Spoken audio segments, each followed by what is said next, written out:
So, good morning, dear students, and let us today take up our next short story from your short story textbook, Treasure Trove. And as you can see on your screen, today we are going to discuss the short story written by O. Henry, and the name of the story is Hearts and Hands. So, this is O. Henry on your screen. You can see this is the American short story writer, very famous. He was known for his exceptional short stories, which always ended with a final twist at the end, and that's how he characterized himself as a short story writer. So his actual name, as you all know, because you have, I'm sure, done short stories written by him before, or maybe at least you have read some short stories written by him. So his actual name was William Sidney Porter, and this is O. Henry, the real photograph. And let's read a little bit about now. This is a portrait, that means a photograph clicked by somebody in the year 1909. Let's read a little bit about the author. He was born William Sidney Porter on 11th of September 1862 in North Carolina, which is in the US. And he died on 5th of June 1910. He was aged 47, which means he died quite young. Had he been around, he would have written, I'm sure, many more interesting and wonderful short stories. Now, he died in New York City, also in the United States. Now, his pen name or pseudonym was O. Henry or Oliver Henry. So he is known, or rather he's popular in the whole world of literature, English literature, as O. Henry or Oliver Henry. He never wrote under the pen name, or rather he never wrote without his pen name. All his writings are marked as O. Henry's writings and not as William Sidney Porter. So occupation writer, language English, nationality American, and genre short story. Now here, Porter was born in Greensboro, North Carolina, and later moved to Texas in 1882. It was there that he met his wife, Athol Estes, with whom he had two children. In 1902, after the death of his wife, Porter moved to New York, where he soon remarried. It was while he was in New York that Porter's most intensive writing period occurred, which means after his second marriage. So when he was in New York, with Porter writing 381 short stories. So you can understand what a great amount of writing he had done. So Porter's works include The Gift of the Magi, The Duplicity of Hargraves, The Ransom of Red Chief, etc. So his stories, as I told you in the beginning, are known for their surprise endings and witty narration. Porter also wrote poetry and non-fiction. Now, let's read a little bit more in detail about Hearts and Hands before we begin with the short story. Now, in your workbook and also in your Treasure Trove textbook, you have sufficient information with regard to this short story, but still, let's read what is here on your screen. O. Henry, Hearts and Hands. Characters. First and foremost, you can see there's a sketch of a beautiful woman, Miss Fairchild. It should be not, it is mentioned as Mrs. Fairchild. It is actually Miss Fairchild. She is a single woman, young and beautiful. Mr. Easton, who is the hero. So Miss Fairchild you can consider as the heroine or the chief protagonist, and Mr. Easton is the co-protagonist, and Marshall, who is a real Marshall, and then a couple of co-passengers who from whose conversation towards the end of the story we get to experience the final twist which is there in the story. Now, setting, as you can see, there is in the background you can see the image of a steam engine. So it's a compartment of B&M Express, and the name of the station from where this episode begins is Denver. So B&M Express and Denver. Theme of the story. Now you can see three themes especially. One is kindness, another is stereotypes and perception, third is misleading nature of appearances. That means appearances are deceptive, like William Shakespeare also tries to prove through his writings. In the same way, you can say O. Henry is also trying to somehow talk about misleading nature of appearances. And then freedom. So plot line, here you can see the plot line, how the plot of the story progresses. First is description of the characters, followed by the awkward interaction between Miss Fairchild. Again, there is a mistake, so please don't get confused. It's Miss Fairchild, not Mrs. Fairchild, and Easton. And the Marshal intervenes and saves Easton's reputation. Then Easton plays along, both exit for a pipe. So you see, Easton, when the Marshal saves him from humiliation or from embarrassment, Easton catches up with that idea and he plays on it. And then finally, both of them leave the scene, giving the excuse that they want to go and have a smoke. Basically, the Marshal says that he wants to go and have a smoke. Now, revelation of truth by co-passenger. So now that's what we have. Now let's read the text of the story. So on your screen coming up now is the text of the story. You can follow the text from your textbook while I explain line by line. Hearts and Hands by O. Henry. At Denver, there was an influx of passengers into the coaches of the eastbound B&M Express. So when this train, it's coming from Western United States and is moving towards the east. That means it's going towards Washington. So Denver is a station coming somewhere midway. So the train stops there. The name of the train is B&M Express. And there was a rush of passengers getting into this train. Basically, Denver is a big place and a big station, and a lot of people are getting into the coaches or compartments of the train. In one coach or compartment, there sat a very pretty young woman dressed in elegant taste and surrounded by all the luxurious comforts of an experienced traveler. So this is our chief protagonist, Miss Fairchild. So she was pretty, she was young, and she was elegantly, gracefully dressed. And from her dress and from her belongings, one could make out that she was an experienced traveler who traveled a lot and knew how to travel with all the necessary comforts that are required for a traveler. That means all the necessary things that a traveler requires, she had all those things with her. Her dress code plus her belongings proved that she was experienced in traveling. Among the newcomers were two young men. Now, newcomers in the sense, the people who got into the compartment from Denver station. So among them were two young men, one of handsome presence with a bold, frank countenance. Countenance means face.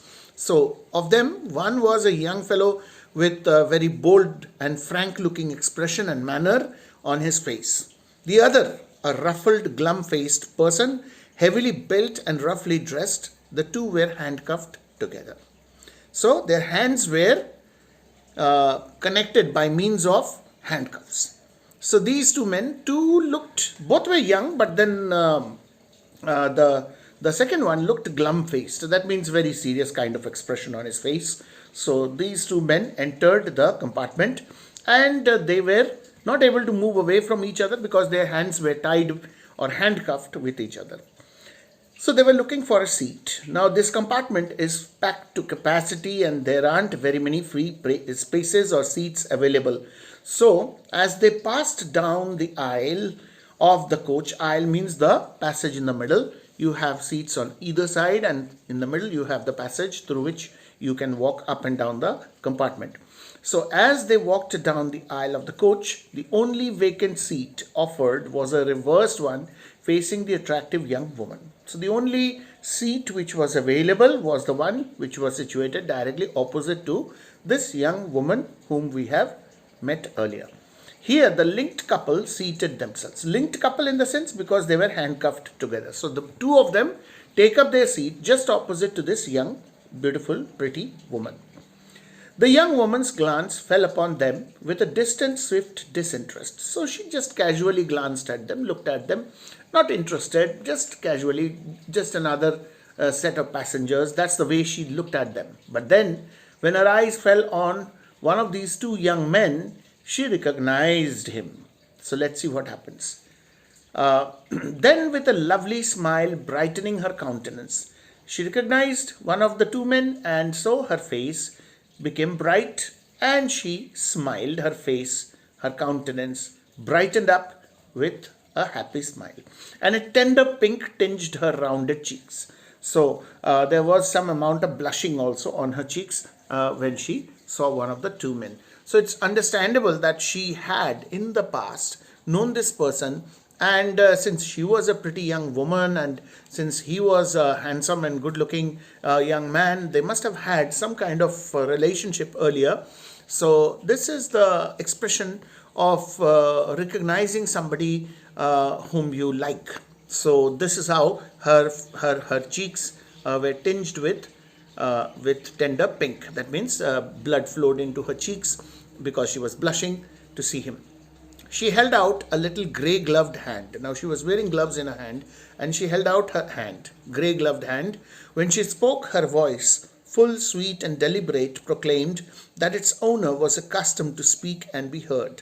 So that's how she was always. When she spoke, she definitely made a point and everybody would listen. So that was the kind of personality she had. And here also, when she spoke, immediately one could understand that she was accustomed to ensure that people around her would listen to her when she started speaking. Well, Mr. Easton, if you will make me speak first, I suppose I must. Don't you ever recognize old friends when you meet them in the West?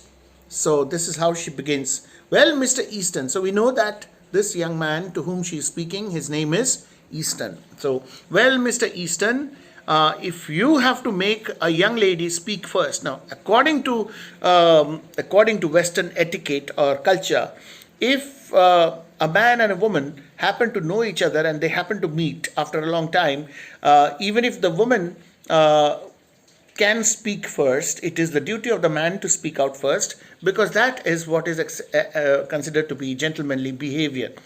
But here, Easton did not speak first. That's why she spoke first, and that's why she's saying all this. Don't you ever recognize old friends when you meet them in the West? So they are traveling from the West to East. Right now, the train is in the western part of the United States of America. Remember, the US is a very vast country. It's almost 4 times the size of India. So traveling from west to east is a real long journey. It could be for maybe about 3,000 miles or something like that. So anyway, don't you recognize old friends if you happen to meet them in the western part of the country? So just for the sake of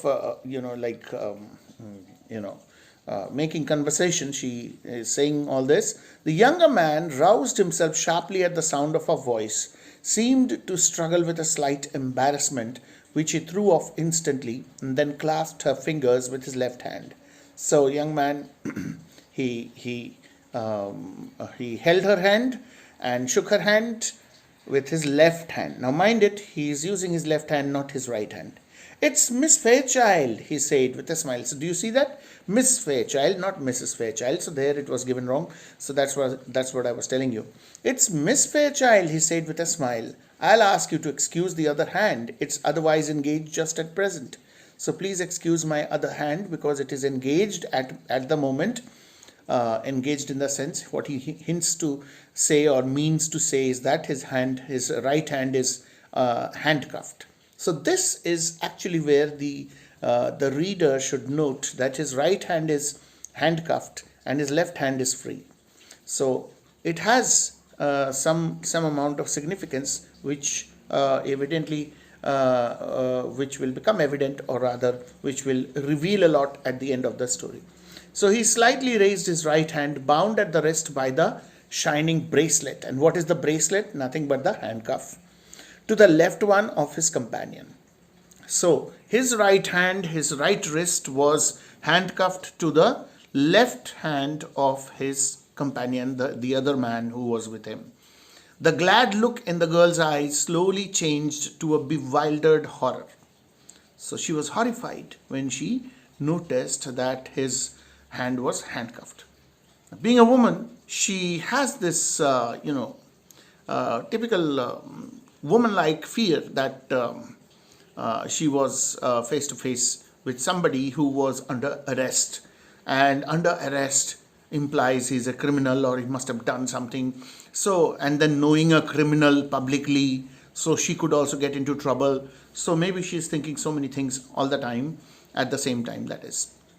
So the glow faded from her cheeks, her lips parted in a vague, relaxing distress. Now Easton, with a little laugh, as if amused, was about to speak again when the other forestalled him. And the other means the other man stopped him.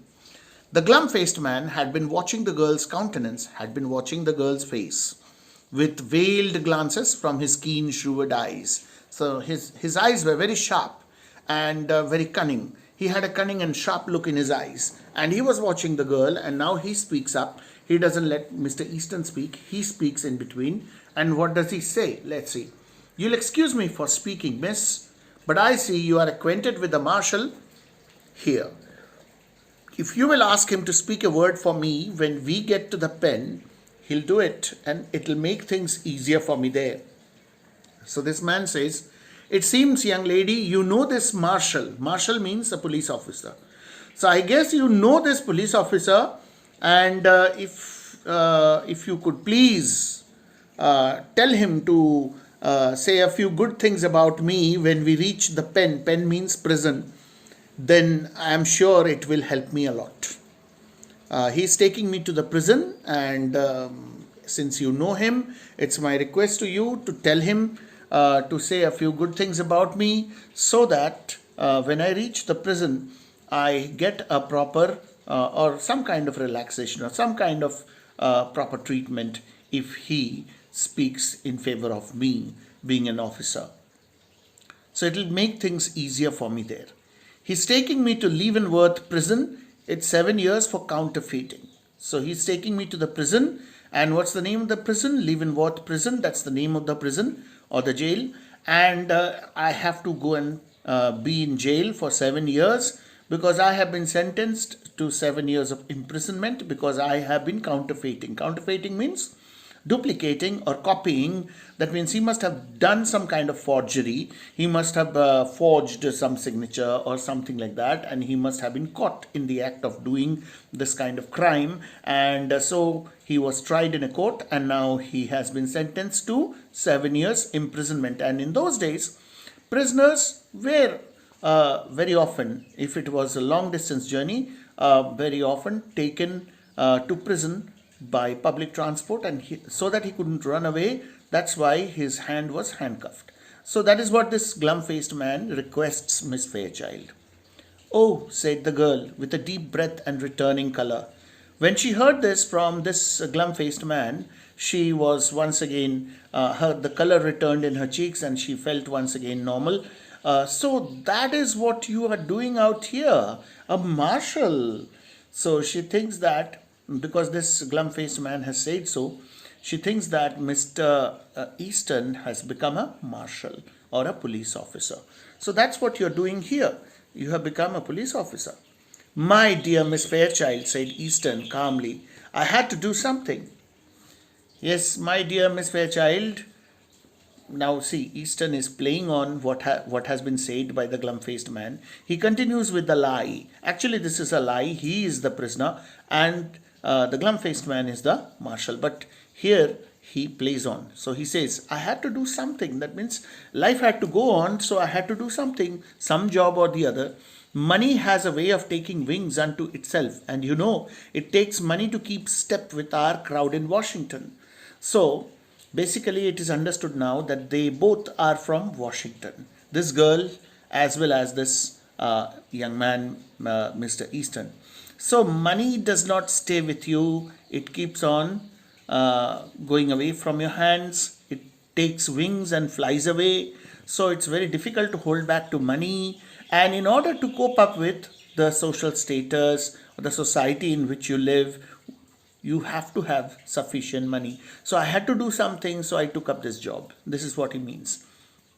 I saw this opening in the West, and well, a marshalship isn't quite as high a position as that of ambassador, but So I got this job opportunity in the Western United States, and I took it up.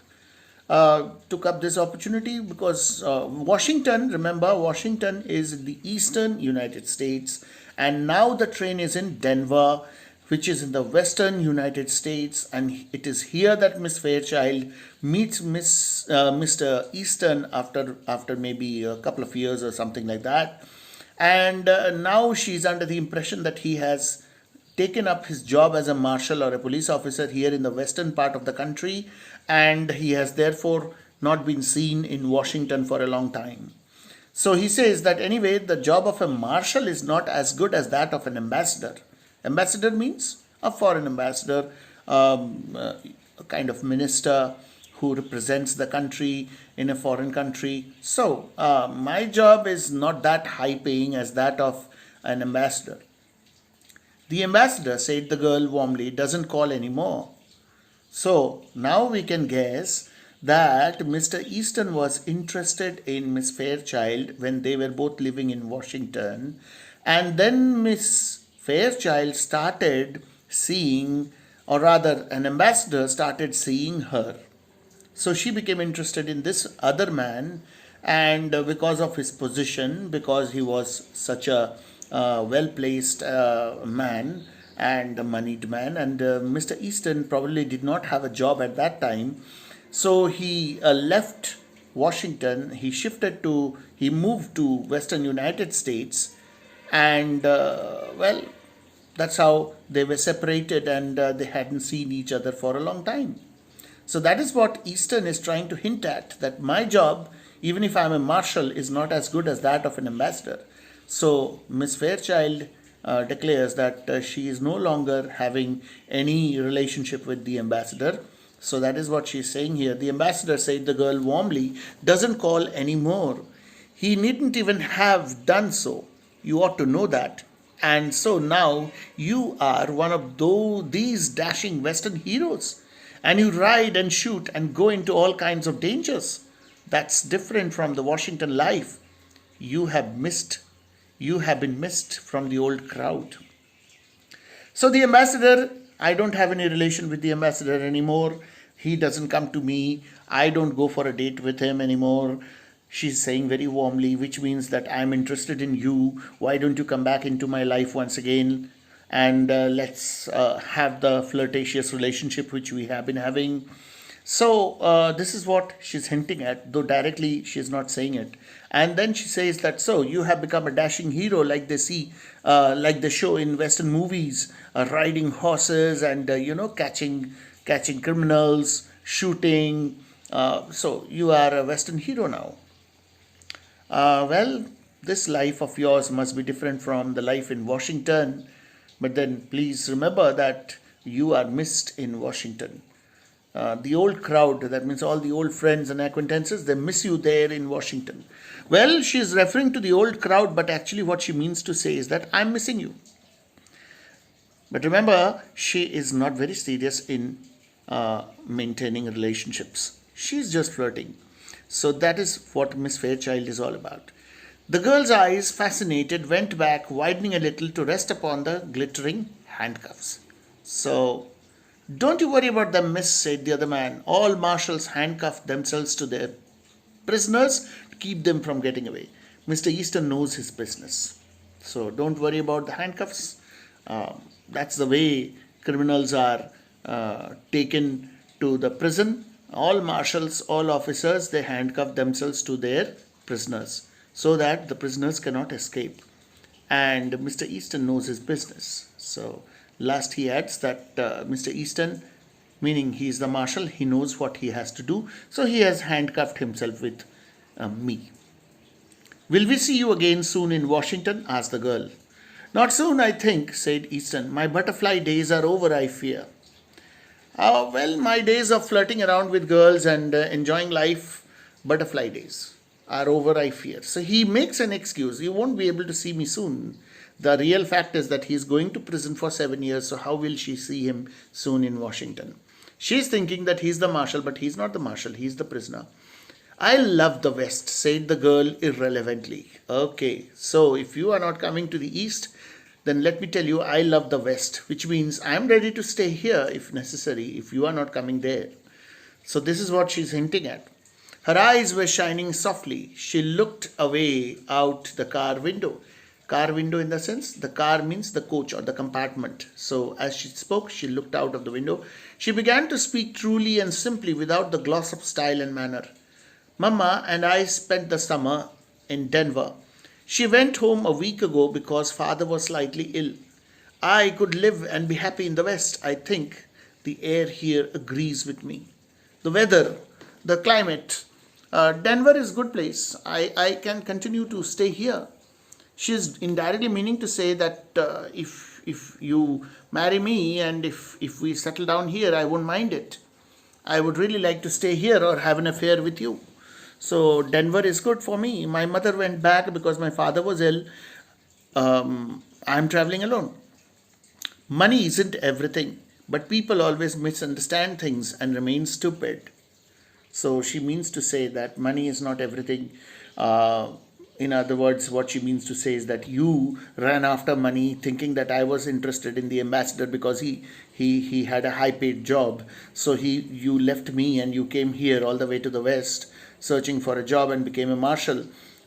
See, money is not everything. Relationship matters. Emotions, sentiments, feelings are more important. So this is what she is trying to hint at. Say, Mr. Marshall, growled the glum-faced man. This isn't quite fair. I am needing a drink and haven't had a smoke all day. Haven't you talked long enough? Take me in the smoker now, won't you? I'm half dead for a pipe. So the glum-faced man suddenly tries to create an excuse before the thing gets too emotional and sentimental. Says, I haven't had a drink and a smoke for a long time. Let's go to the smoking area of the compartment. I want to go and smoke my pipe.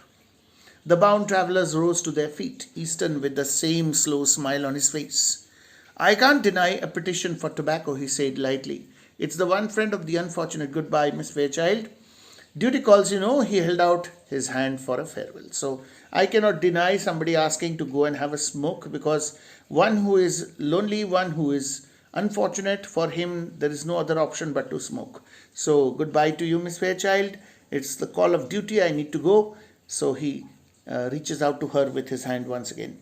It's too bad you are not going east, she said, reclothing herself with manner and style. But you must go to Leavenworth, I suppose. Yes, said Easton, I must go on to Leavenworth. The two men sidled down the aisle into the smoker. So they are gone. Now comes the final twist in the story. The two passengers in a seat nearby had heard most of the conversation. Said one of them, that Marshall's a good sort of chap. Some of the Western fellows are all right. Pretty young to hold an office like that, isn't he? Asked the other. Young? Exclaimed the first speaker. Why, oh, didn't you catch on? Say, did you ever know an officer handcuff a prisoner to his right hand? Do you get it? Mr. Easton's right hand was handcuffed to the left hand of the glum-faced man. Now, no police officer will handcuff his right hand to the left hand of the criminal.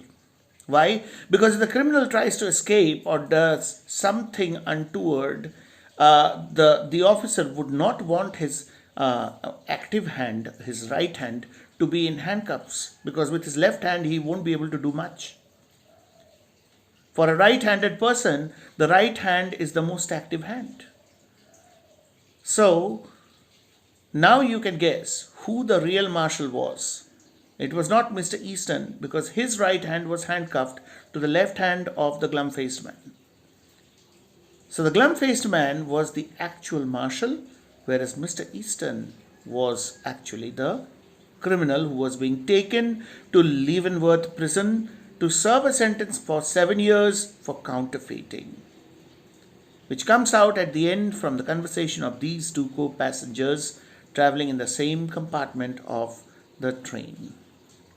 So that is how O. Henry gives a final twist at the end of his story, and that's how the story comes to an end. So now all you need to do is read all that is given in your workbook thoroughly, and read the text, revise it. Thank you very much.